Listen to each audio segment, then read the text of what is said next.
ด้วยใจรู้ใจสองเราจึงว่าลงความผูกพันรักใจใจคิดห้ามใจไม่รักยากนักจะห้ามใจได้ยิ่งนานวันไปสุดท้ายแต่ภาระมีรักนี้จึงเศร้าผู้ผิดคือเรา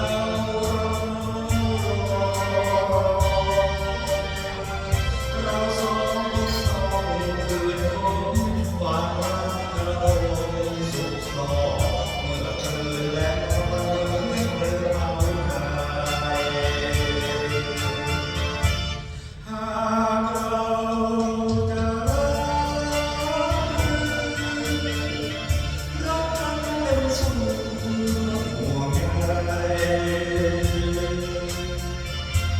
ก็เพียงทางใจรักกันทางกายและฝันหากใจเสียทีรักที่ต้องห่างตัดหมดสิ้นความสัมพันธ์ให้เธอโชคดีที่รักจงพบคนพันดีไหม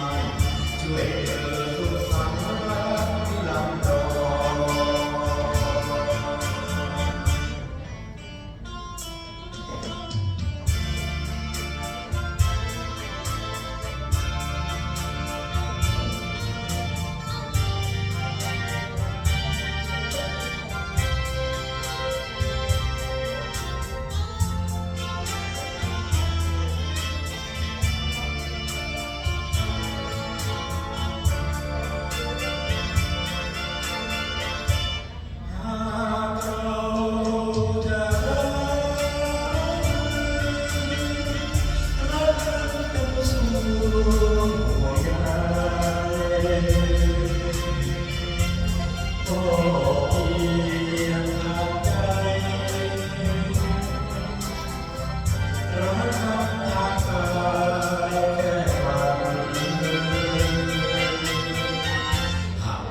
เสียทีรักที่ต้องห่าง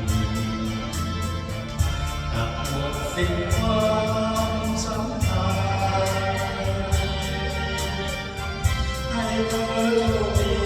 ที่รักจงพบคนพันดีมันช่วยเธอ